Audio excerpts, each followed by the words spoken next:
Hello, everybody, and welcome to Crossing the Line with Greg Heym. It is so great to be with you today. You know, in the old days, we used to say we wanted to be informative, concise, edgy, and entertaining all at the same time. We never did that, so we gave that up. But we promised to be watchable. That's as far as we're willing to go. We can aim for that today. That is true. Joined today by Lisa Ray Castrigno. Good morning. And the Morgan Wilkins. Now, they have the pleasure of working for me. This is my department. Yay. So welcome to the All in the Family version of Crossing the Line, where we're going to really... It is, in fact, a pleasure. See, she's still relatively new. Yeah, I was going to say, she's new. She's too new. I told her before, call me in 25 years. You say that like it's a bad thing, you know. So, you know, we're glad to be doing this weekly. Did everybody have a good weekend? Except the Knicks, you know, who let us down, but very sad. That's right, Lena. It was bad. It was bad. It was. Well, after the prior game, you had hope, you know, and then not so much. Mm-hmm. But congratulations to the Pacers. I hope you lose. Go OKC. Everyone thinks OKC's going to win. Well, because they've been dominant all year, and SGA won the MVP award, and they look pretty good. But you worry about that long layoff too. Mm-hmm. Or you worry about what the Knicks series did to Indiana. Yeah. They never get tired, though. They just keep running all the time, I think. And that went, what, 6 games, right? Yeah, they're less than 6. Listen, so at least... After losing game 1 the way that they did, the worst choke in, like, NBA history, it didn't bode well for... Yeah, but look what happened to the Celtics when they choked the anytime your first team game. goes deep into any series, you get excited, you get hopeful. Yeah, very and then when exciting. you don't win, at least at the end, you go, you know what, my team made it further than I thought, so... That's just like... As a Met fan, you're used to that. Don't even. I was going to say, that's the reality of being a New York sports we just kind of swept a team. Anything. Well, It's the Yankees do win more than any Yankees team are in the professional exception. sports. Oh, Like you know, the but not right Jets. now. The Yankees Jets actually put you through have it. 36 wins. We have 37. Just saying. The same number of losses, though, last I checked. Yes, but still, All more right, wins. So then we'll see you sometime in October. Because we were there Saturday. It was a good game. Yeah. It was a very good Yeah, game. beat up on a 9-win team. Yeah, That's I great. know. But we're going to take every We were too win. busy in L.A. playing the Dodgers. Yeah, we get them next. All right. Well, we're also joined by the 3 wise men here, Rick Pitino, Alfred E. Newman, and Ron Guidry. Guidry's not known for things he says. Mm-hmm. It was his slider in his 25-win season. Yeah. But we all know that Alfred E. Newman, you know, had a catchphrase, "What me worry." We're still working on mine. This is, I think, the 67th episode we've done, so we haven't found one now. We're not going to find one. And who's more wise than Rick Pitino, who will lead St. John's to the promised land in NCAA tournament victory next year. And as always, we're coming to you from the beautiful Studio 1873, conveniently located right outside my office. But before we start, we have a message from some of our sponsors. Your dream home is closer than you think. I'm Scott Nadler, VP of Mortgage Lending at CrossCountry Mortgage, and I'm here to get you the perfect loan to match your perfect home. From first-time home buyers to seasoned homeowners, I've helped clients make their moves with confidence. Ready for a smooth, stress-free home buying experience? Let's get you moving today. Call me and let's turn those dreams into keys. Hey, it's Stephen Bailey from Roadway Moving and Storage. As an official moving partner of Brown Harris Stevens, we know that your clients deserve more than just a move. At Roadway Moving and Storage, we turn moving into an experience they will love. From specialized services to a white glove treatment, we've got it all covered. When you choose Roadway, you're choosing a peace of mind for your clients. Plus, our referral program is the most rewarding in the industry. Want to learn more? Shoot me an email at steven@roadwaymoving.com or visit roadwaymoving.com. All right, and we're back. And we're going to start with something I put in the blog. When I come up with catchy titles, I got to brag about it being catchy. Mm-hmm. And the section was titled, "What a Difference a Fortnight Makes." I didn't get the reference. Because you're not a Dinah Washington fan. Yeah, There's a jazz classic song called "What a Difference a Day Makes." I thought of Taylor Swift. Was that a song? Her song "Fortnight" doesn't ring a bell from you? No. I forgot about that. Okay, it'd be a little Maybe weird that's the if generational I divide. would. Yeah, Yeah. Well, Dinah Washington is way before my generation. But "What a Difference a Day Makes" is a standard. You should listen to it. It's a nice song. Okay. But Because I totally did not get that. Well, I also made a joke, that, sorry if my son thought this was about the game, About the but game. that's spelled That was differently. funny. I laughed. That was funny. I got that reference. Okay. I got that reference well, too. your homework assignment is listening to Dinah Washington. All right. So basically, a couple of weeks ago, University of Michigan, they do their consumer sentiment index, and they said it fell to the second lowest level on record in April. And that sounded scary. We were all, oh my, that's bad because consumer spending is 70% roughly of GDP. And if they're worried or frightened, they may not spend as much money. And a lot of that was due to the trade war between the U.S. and China and the negotiations, which weren't going well. But as I always try to remind people, sentiment or confidence is soft data. You know, that's how are you feeling, Lisa? No, Lisa's like, not feel great. You know, No, I or feel good. Mets are winning. enough Sorry, with that. gotta go back. Had to get it in there. Come Had to see get me it in in there. October. So timing is everything. When they did the survey for this, it was before the 90-day pause on hostilities or whatever you want to call them. But soft data is really volatile, right? Our moods change every day, right, Morgan? Yep. Although she's Multiple like times. happy most of the time, so I don't know. I love that you guys think I'm happy all the time. I try to Yeah. be happy all the time. Somebody's What's got to to be be. sad about, Greg? I didn't say sad. Got to You know, keep the morale high on the team. Thank That's you. good. I knew we had a special job for you. Right. So, again, with soft data, it's not like other data. It's more qualitative.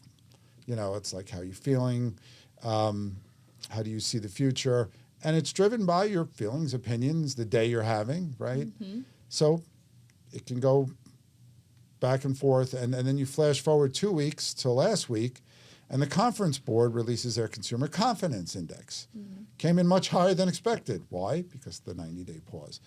So the point I'm trying to make is that the media loves to run these stories about consumers losing confidence. They're worried about, what these tariffs are going to mean for inflation. Are they going to be able to afford things? Because it's a scary story, and that sells. They used to say that sells newspapers, but when was the last time anybody in gonna this room say, bought a nobody- newspaper? Exactly. Nobody reads the papers. Everything's all digital. Yeah. Well, it's clicks. Yeah. Yeah. Clicks or reads headlines now. That's so and- true. Well, you get it all on Twitter, and you don't have to read more than a paragraph, so it's great. But these things can change quickly. So, for me, I take it for what it is. But I want to look at the hard data. I want to look at employment, economic growth, inflation. Those are the things I care most about because that's factual. Definitely. Now, there's reasons that data can be misleading at times too, but at least I can understand why it is, and it's clear. But we're going to do our best to make you happy. Morgan is now in charge of that. It's not just keeping gosh. me and Lisa happy and keeping Ray clapping. It's about getting all of our viewers and listeners. We love you all. Yes. A little more happy. So, do you have anything to add about this? How much does your mood, Lisa, change from day to day or week to week about the economy? We're not talking about the Mets. Nobody cares. I care about No, the Mets. that doesn't count. I don't know. I don't think I think about it day to day. And Now, I do you try think being an economist makes you think differently than the average American? I think, yeah, because for the same reason I can, tune out the noise. I know how to tune out the noise and concentrate on what are the facts and then make my decisions for what I'm going to personally do with, say, my money, my job, my house, my life, based on what I know, not so much that, feelings are always important and they matter, but I think I can weed out the noise enough to kind of make good choices. Now, Morgan is our Gen Zer here, Token. and non-economist, but one in training. Yeah, we could learning argue. to be one. I was going to say, right? yes. in So how training. do you, because your generation, again, looks at information differently, gets it differently, absorbs it differently. Or are you just young enough where you're not so worried about this stuff just yet? I think it's a little bit of both. Luckily, we have extremely short attention spans. So once one bad thing happens, 8 seconds later, you're like on to the next thing. You're like, brush it off. Something bad will happen again. Like we have a good respawn, if you will, That's a good- respawn rate. It's a good point. But yeah, I think similar to what you said a few weeks back about embracing the chaos, I definitely think my generation is kind of getting used to that and just kind of taking it what it is day by day. Don't overthink too much about it because you'll drive yourself crazy. Well, those of us that are more experienced, to use a nice, To say we're older. With all the wise knowledge. we tend not to panic guys have. for two reasons. One, we've seen a lot. Yeah. And two, we get tired easily. So we don't have the energy to be like, oh my God, look at this stuff. It's just time for a nap. My son's all upset about the Knicks game. I said, don't worry. In a couple months, you could be disappointed by the Yankees when they lose in the playoffs. It's just you just learn what's important and what isn't important. And when I was your age, a century ago. Not that long. No, it was a different century. No, anyhow, I being an economics major, I was thinking about this stuff, but in a different way. Back then, you're trying to figure out how it works. Now it's all like, how does that pertain to me? Should I buy this, do that? Yeah. Embracing the chaos, copyright. Right, short-term, long-term. Copyright, Maybe Greg Heym that's your Enterprises. slogan. Embrace the chaos. You said you needed a catch line or That's a tag it. phrase? That's it. Well, I'll never beat what me worry, but it's kind of the same thing. All right. Well, the Nadler effect. The Nadler. Scott's not here this week. Oh, I like that, the Nadler effect.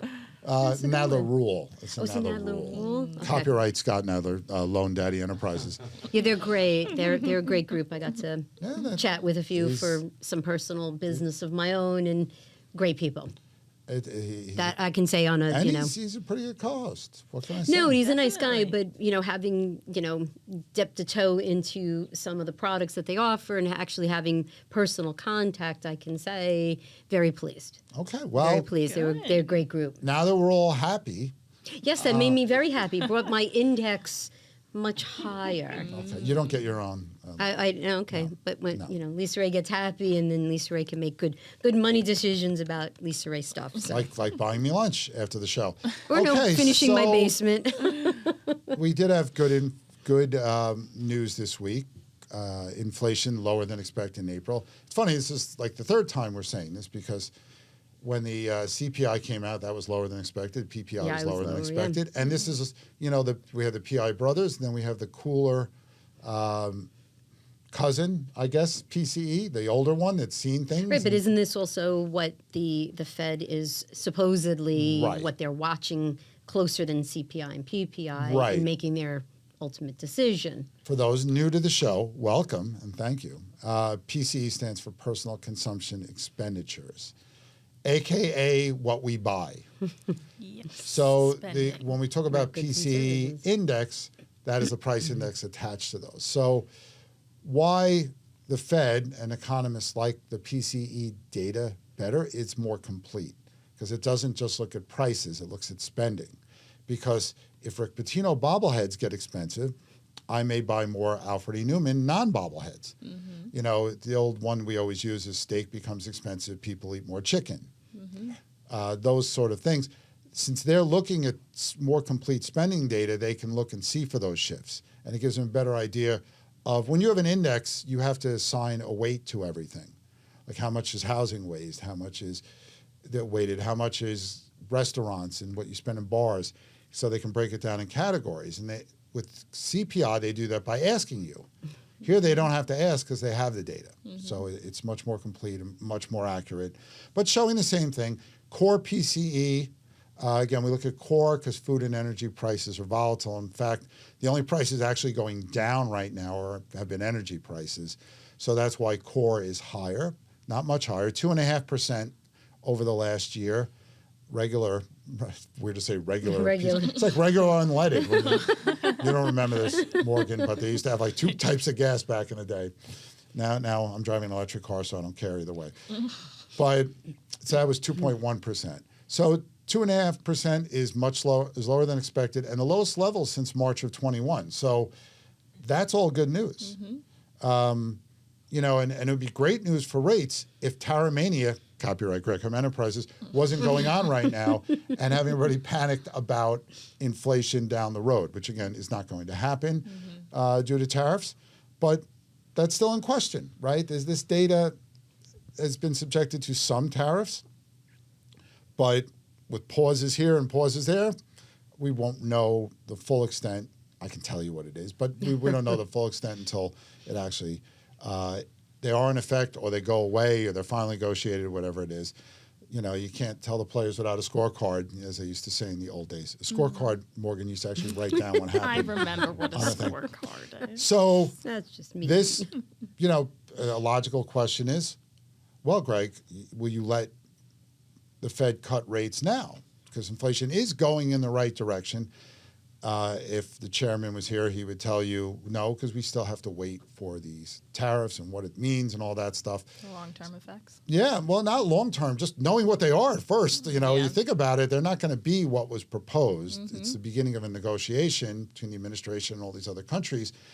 You know, and we're going to talk about this in the next segment a little more, but not too much because it scares everybody. Keep the happiness going. But look, the bottom line with all this is the markets are not pricing in Fed cuts until September, which hasn't really changed much lately. Right, because they meet, I forget the dates, it's next month in July. Correct. I just can't remember off the top of my head. I totally drawn a blank on the dates. So, you know, we'll see what happens. Again, a cut here, cut there is not going to change anything immediately. We should be seeing more effects from the 1% they cut last year as the year goes on, because that stuff can take months or years. Another thing in the report that was of note was personal income, which has been up almost 1% the last couple of months. But as my second favorite economist after myself, Brian Westbury, likes to point out, that's government transfers. You know, every year there's Social Security increases and there's other payments made to people, which gives them more income. Yeah. So they go out and spend it. All right. Well, they have been. We're going to take another break, and we'll be back right after these messages. This beautiful set here at Studio 1873 is brought to you by the Everset. The Everset provides full-service staging and furniture rental solutions in the New York area. For more information, please visit us at staging.theeverset.com or email us at staging@theeverset.com to request a free proposal. What do you really need to know about buying or selling a home? First, it's serious business. And it's complicated. There's a lot of money on the table, and emotion too. You need an agent who knows the ropes. So, whether you're buying or selling your home, work with professionals who have a mastery of the craft. Okay, now we've been having a bit of fun, and now we're going to suck all the fun out of the room. No. Talking about tariffs. Well, look. Everyone's favorite word lately. Tariff. Such a buzzword, I feel. It's like Marsha. Pretty much. Look, you hear it everywhere. A lot of people, I think most people know what a tariff is or are okay with the concept. They don't know the facts because they don't want to know the facts. Like, what are we tariffing countries now? What do countries tariff our goods? What level is that? You know, we hear about reciprocal tariffs. Are they reciprocal? Most people aren't going to go look that up, but that's where you have us.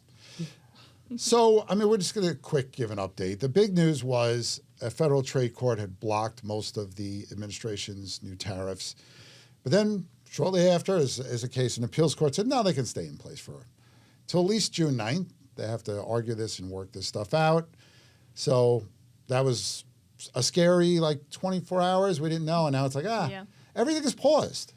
This was only paused for 24 hours or whatever it was. I thought it was not everything had to be paused 90 days. But and in other fun tariff news, the administration has accused China of violating preliminary trade agreement with the U.S. Remember, they had this pause. Right, the 90-day We pause, take no which position on this because we have no details. I don't know. But so, Morgan, it seems with this, the headlines change every week as it pertains to tariffs. Definitely. Pausing these, not pausing those, doubling the. I mean, it was insane in the beginning. It was like, no, I'm going to tariff you this. No, I'm going to tariff you 8 billion%. There's something new every day. You needed a bingo card to keep. Exactly, 100%. But the only thing we know is that we have no idea what's going on. So how does this impact your life?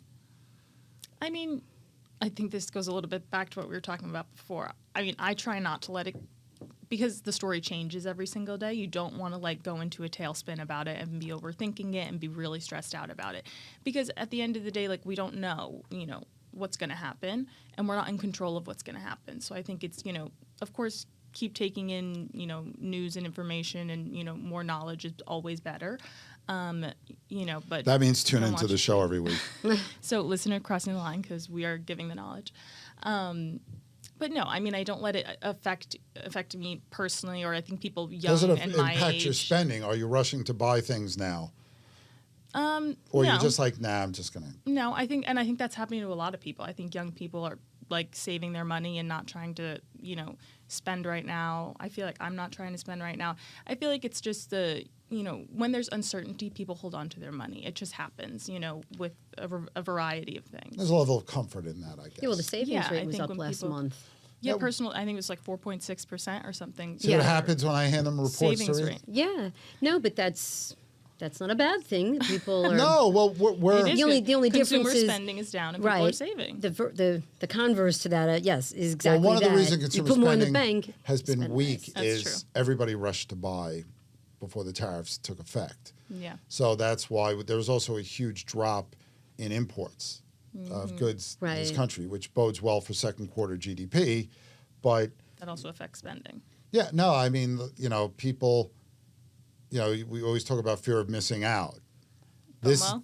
yeah, this Right. is sort of that, but They fear wanted of missing out like they're to going to be jump gone. on- This is like fear of missing out on untariffed prices or Right, whatever that you the wanna call it. prices were going to be so egregiously affected by all the tariffs, buy it today instead of next week. Yeah. But there's so many things, that we know. don't know. We haven't seen the list of everything being. Some tariffs have been specific Right, and well, to that's certain where the things. misunderstanding comes in. Is people think it's an across the board. If tariffs are, say, 10%, everything across the board is 10% higher, and that's not true. Yeah. It's only really what is being tariffed. Like, I'm not in the market to buy a car. So, not that I don't feel bad about the auto tariffs, but I'm not buying a car. So, me personally, I'm not affected. They can raise them to whatever. I'm not buying a car today. So, I'm okay with that on a personal financial level. Doesn't Right, impact me. and remember, the biggest thing I want to convey is these tariffs don't raise the price, the percentage of the tariff. So if you're tariffing something 25%, that doesn't mean the price automatically goes up 25%. As we've said numerous times on the show, the producer can eat that cost of the tariff or part of it, but how high the price goes up is really dependent on where you can get that. If we're tariffing one country that makes something and they're the only country that makes it, you're probably going to pay most of that tariff because Yeah. there's no other place to get that good. If you want Italian wines, you got to get them from Italy. So that's the thing to remember. Also, if the value of the dollar goes up, then it becomes cheaper for us. or So- energy costs can affect. and we have always had tariffs much? in this Yeah. country. They were raised, when the current administration was in 2 administrations ago. Right. It's funny to have to dance around those words.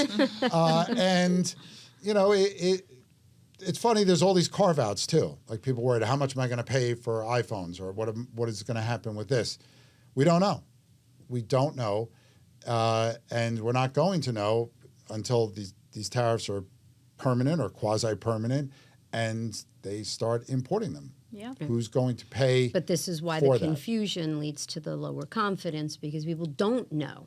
And then Yeah. they don't know that they can make that decision. They don't feel comfortable enough in themselves to try to figure out what is impacted, what isn't, what does affect me, what doesn't.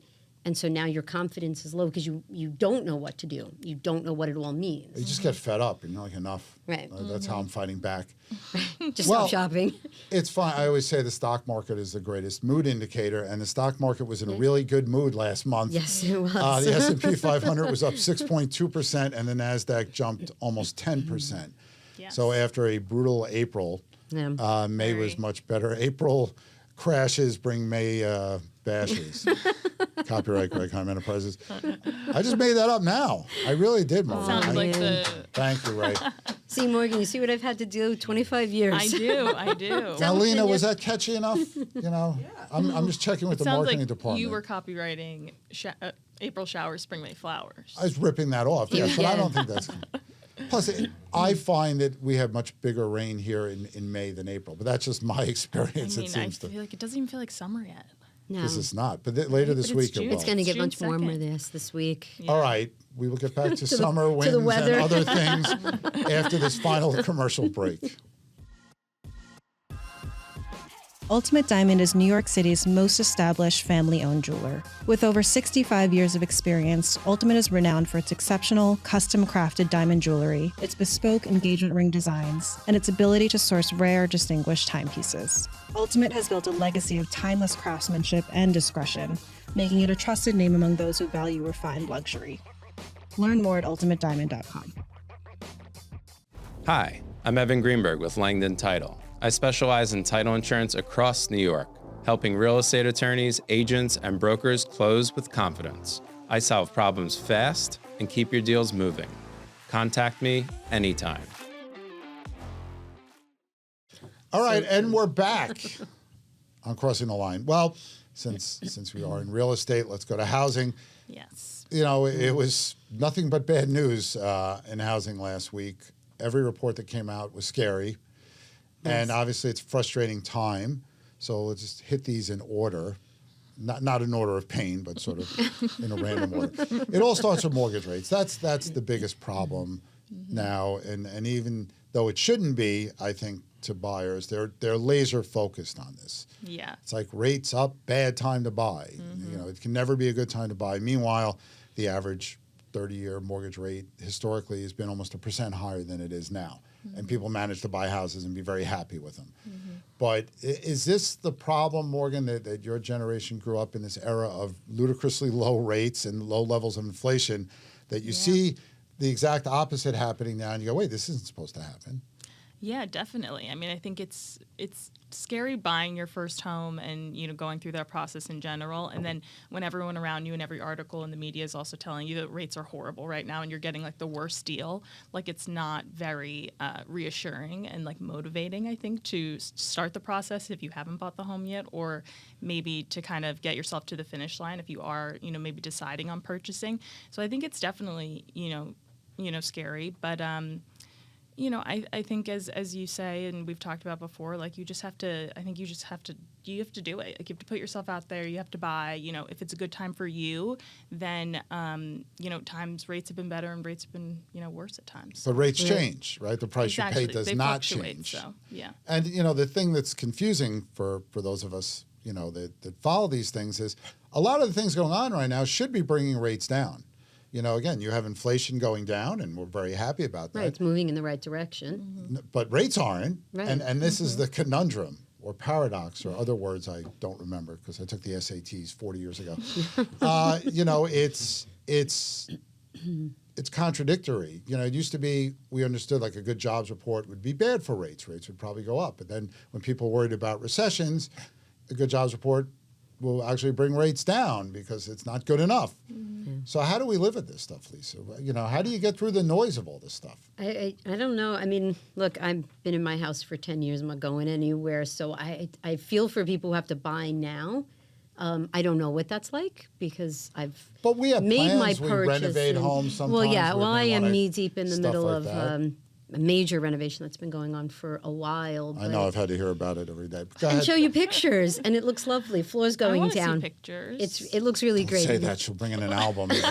That's right, and I'll force you to look at all of them. And I'll pretend I'm interested, just like I do No, with but my I- wife shows me college stuff I with my think son. that, you know, like anybody else, if you are comfortable, okay, here's a price I can afford. Here's a neighborhood that I want to be in. Yeah, the rate is what the rate is. I have the money for the down payment. I really like this house. This is going to work for me, myself. This is going to work for my family, my future.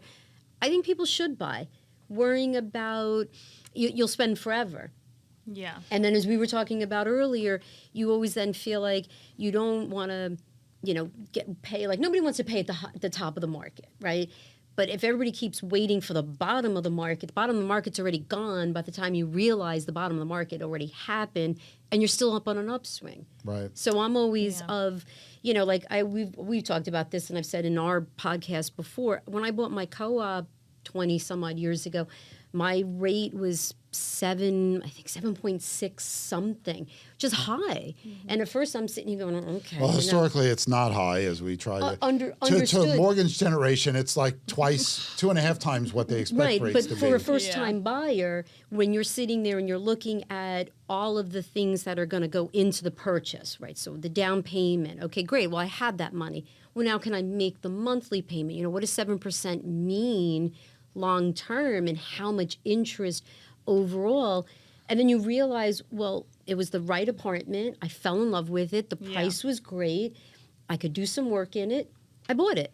And I think people are like, can I just pay rent that's less expensive than my mortgage payment? And I think that that's what really is a barrier to people buying homes, especially first-time home buyers, is my mortgage payment's going to be so much higher than what I can get for just renting. Well, it depends on the market. You know, that's the one thing. Me, I looked at it for me, and especially at the time when I bought, I was single. Still am, but I was single then, and who knew at that point in time what the future was going to be. But I felt like this gives me an opportunity to build some equity in my home, as opposed to paying rent someplace.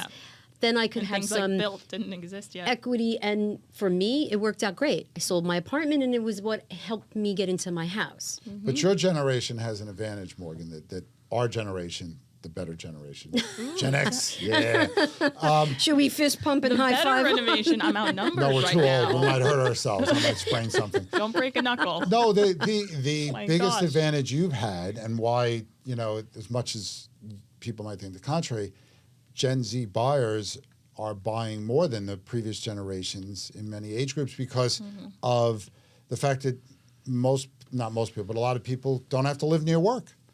Right. Remote work. And when you could buy anywhere, that gives you talk a about lot where of flexibility. buying is It does. cheaper than renting. If you get out of major cities and the expensive areas, a lot of times buying is cheaper. Yeah, that's definitely true. And the other thing, it's funny because this is a long-term investment, a home. Yeah. Like when I started my son's college fund all those years ago, Right. I wasn't thinking, what's things like today? Because he's not graduating or going to college today. It's like he's going in. He's lucky he rolled himself over, right? He's like, okay, look, today's major accumplment. He rolled over in the grave. Well, fast forward almost 18 years. What do you mean you can't do math? Anyway, but I think people forget that. If you're buying a stock or let's say for your child or for yourself in the long term, you shouldn't be concerned with what's going on today, unless that company might go out of business. But outside of that. But it's so hard to see the road ahead.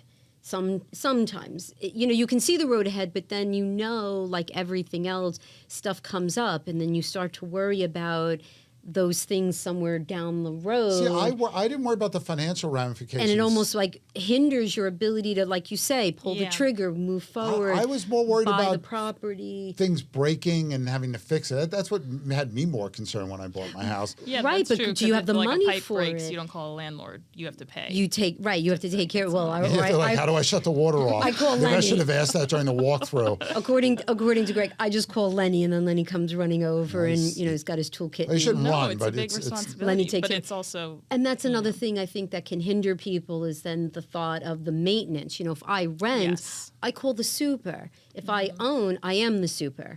Something breaks, I've got to figure out. Or Lenny's the super, depending on how you want to look at it. But who to call? How big of a problem is it, and then how expensive. But it's like parenting. You learn. yes. Like when Gregory would start crying, like, Ma, what do we do? And it's like, swaddle him.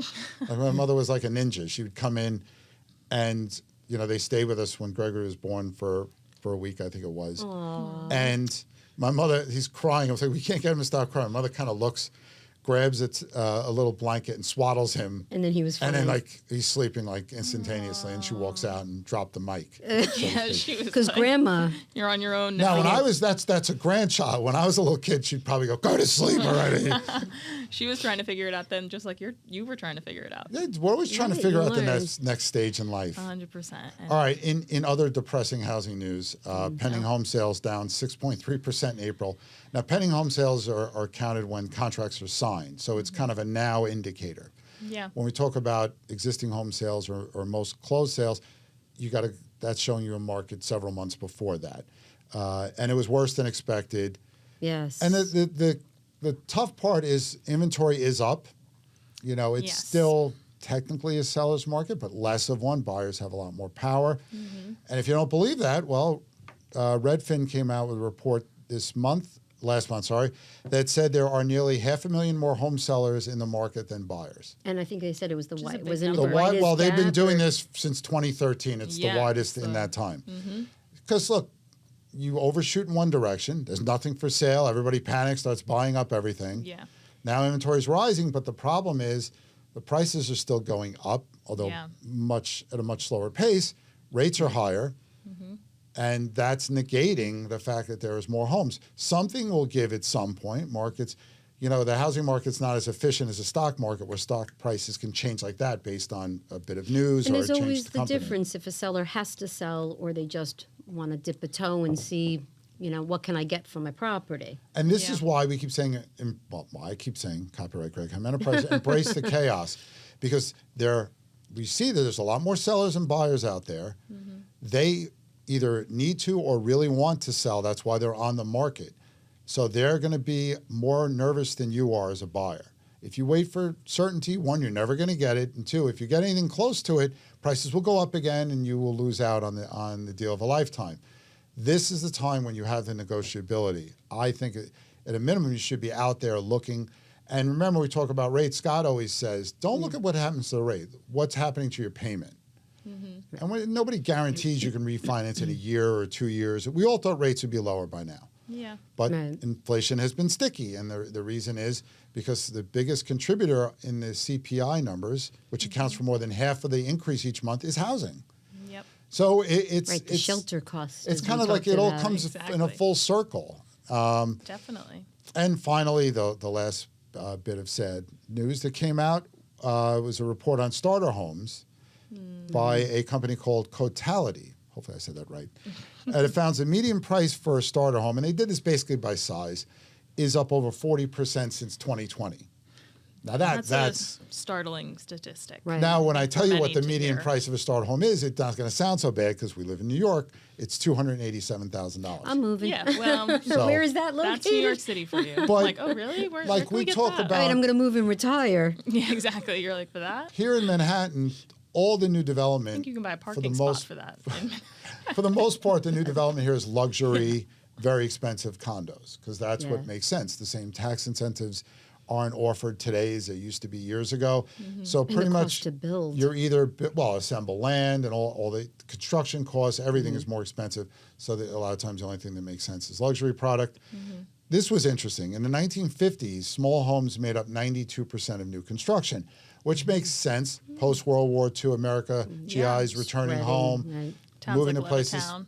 which is right near where I live, just north Right, of but me. the incentives to spread throughout the country by building you these like know. veteran style like neighborhoods, like bring the vets Uh, home and Levitt houses were built on slabs. There was no Yeah. basement, no garage. right, Go in and be super very easy. small.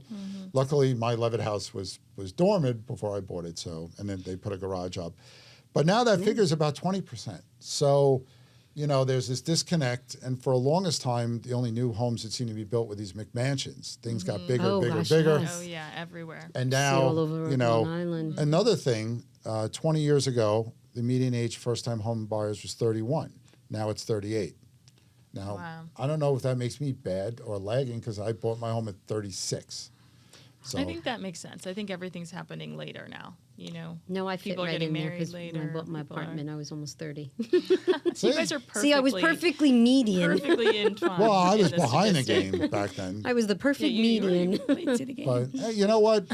Everybody has circumstances. It's not just I have to get a home and that trumps everything else. There are other expenses in life, or you may be changing jobs and you may feel insecure. and Many you want- factors. or you need money for other things. So I think that it's never the right thing for everybody to buy a home right now. There's not a one-size-fits-all answer. No, never. And when reporters or whoever ask me, when's a good time to buy a home, I always give the same answer: when you need or want one. Because if you wait and try to time a rate and a price, you're going to lose. If it was so easy to predict things, everybody would just win in the stock market. There's all these data points. There's 100 years of data. You get it by the second, essentially. Yep. Here, in some towns, you may have 10 home sales a month. What is that going to tell you about the pulse of that market? I think it's very hard. You know, we get paid to analyze this stuff, and it's not easy. Trust me. But when you're thinking long term, not that you should just laugh off the price. Again, it's all about what you can afford, like we've been saying. But don't be scared off, and don't listen to people like, well, I bought a couple of years ago. My rate's 3%. Just smack them and then move on and make the decision that's best for you. I think that's a big barrier to my generation too, is like when let's say they're renting a townhome or something and it's next door to somebody who bought 20 years ago and like their payment is extremely low and their rate is extremely low.